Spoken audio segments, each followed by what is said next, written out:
For this problem, we're going to test a polar equation for symmetry with respect to the pole, the polar axis, and the line theta equals pi over 2. Testing the equation r squared cosine theta equals 5 for the three symmetries that we mentioned.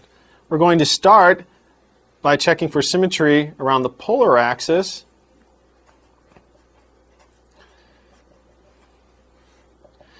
To check for symmetry around the polar axis, we're going to replace theta with negative theta and see if we get the same equation back. So we'll have r squared times the cosine of negative theta is equal to 5, which gives us r squared cosine theta equals 5, since cosine is an even function. This is the same equation that we started with, so there is symmetry with respect to the polar axis. Next, we're going to check for symmetry with respect to the pole.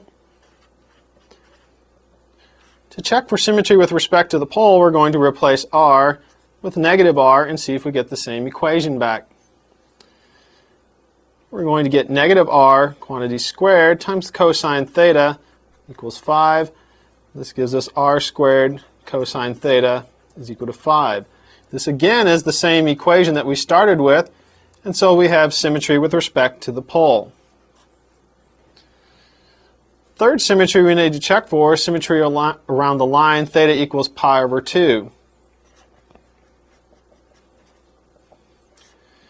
To check for this symmetry, we're going to replace theta with pi minus theta and see if we get the same result. So we're going to have r squared times the cosine of pi minus theta equals 5.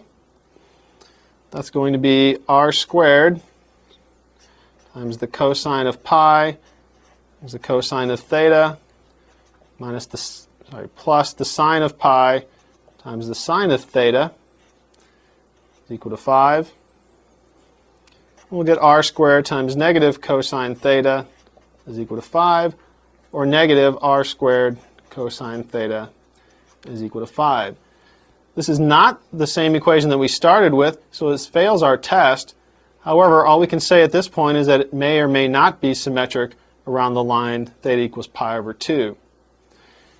Note that because we found symmetry around the polar axis and the pole, it actually can be shown that we must have symmetry around the line theta equals pi over 2 as well. So in this case, we will have all three symmetries.